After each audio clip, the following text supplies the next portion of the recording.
Hi everyone, Brian here, and I'm back with a rather impromptu video because I actually have found a deck of cards that I thought you might be interested in, which I'd forgotten that I even had. I found it in a box of stuff. And it's not a tarot deck, it's not an oracle deck, although I suppose it could be used as a kind of oracle deck. It's actually they're calling it inspiration cards, and it's a deck of 52 inspiration cards called Follow Your Bliss by Joseph Campbell. And those of you who have heard of him will probably know him from the very famous late 1980s television interview with Bill Moyers in America called The Power of Myth, which is available on DVD. It's an absolutely wonderful TV program to watch. I remember watching it for the first time around the time that it was broadcast, and it was broadcast only a year or so before Joseph Campbell died. In fact, it might have even been broadcast after he died, around the same time anyway. And I remember watching it and being kind of just blown away with the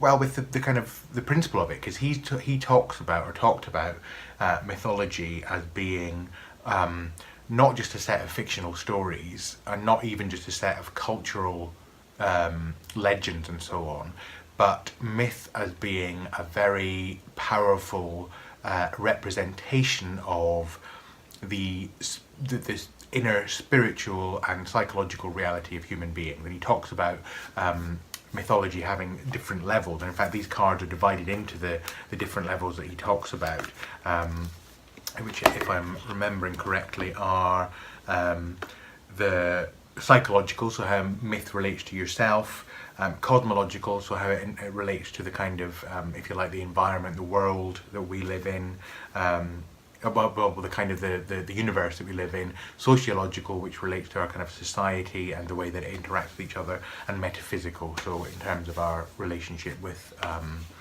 the transcendent. And it just opened my mind really when I first saw that interview. And there's a book available which is a transcript of the interview, so if you don't want to buy the DVD you can do that. Again, I'll link that below. Joseph Campbell's also famous for developing the idea of the monomyth. I think actually other people have called it that rather than him, but he outlined this first in his book The Hero with a Thousand Faces, which pointed out actually that most stories, or many stories, have the same underlying structure, which is of the hero's quest, and there's very specific stages in that quest. And that quest has been related to tarot and to all kinds of other metaphysical and psychospiritual models. So that's also worth looking at. So these cards they're basically cards that are quotations from various different works of Campbell's, and they are divided into different suits, 4 different suits, again relating, I suppose, to different levels. So we have a set of green cards, which is the sociological, so the kind of the world as we are aware of it. Then there is the let me just get the right number. And then we have the psychological, so relating to our own individual psyches. There's the cosmological, which relates to the kind of the world and the universe that we live in as human beings, and they're blue.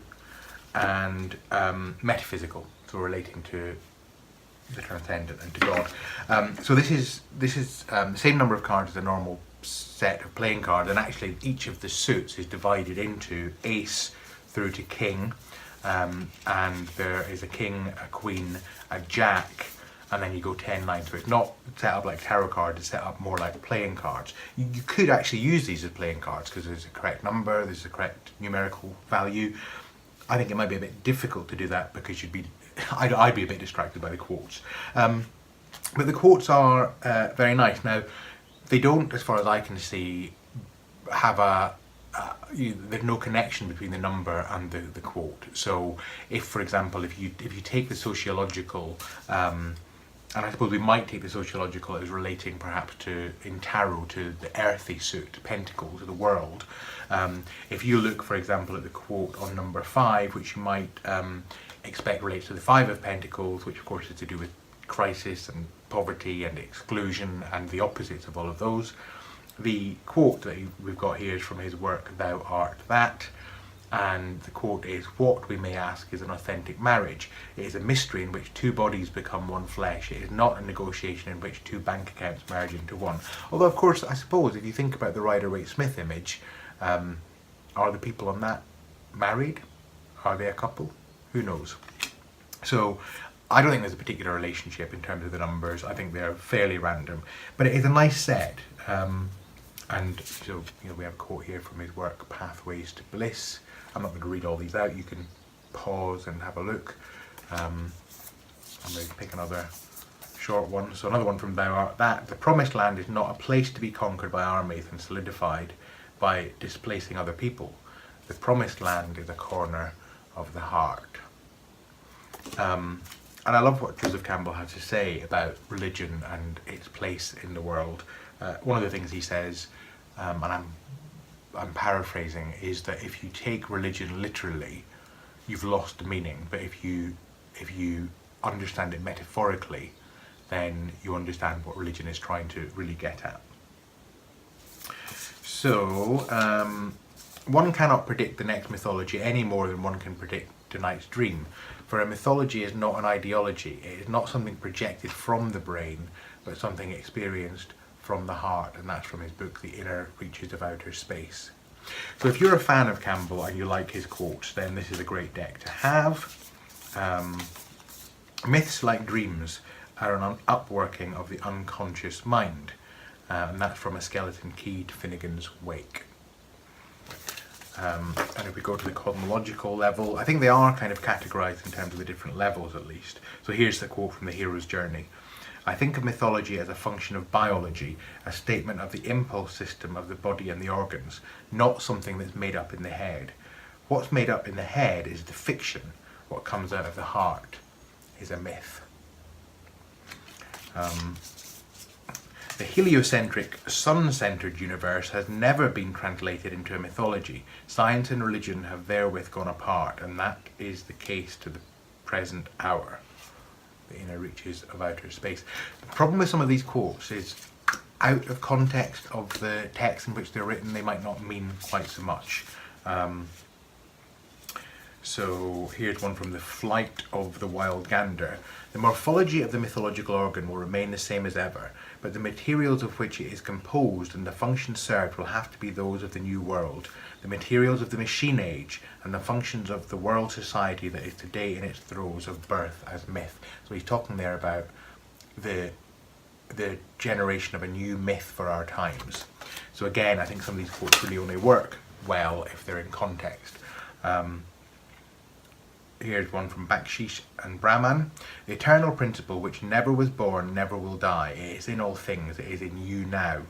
You are a wave on the face of the ocean. When the wave is gone, is the water gone? Has anything happened?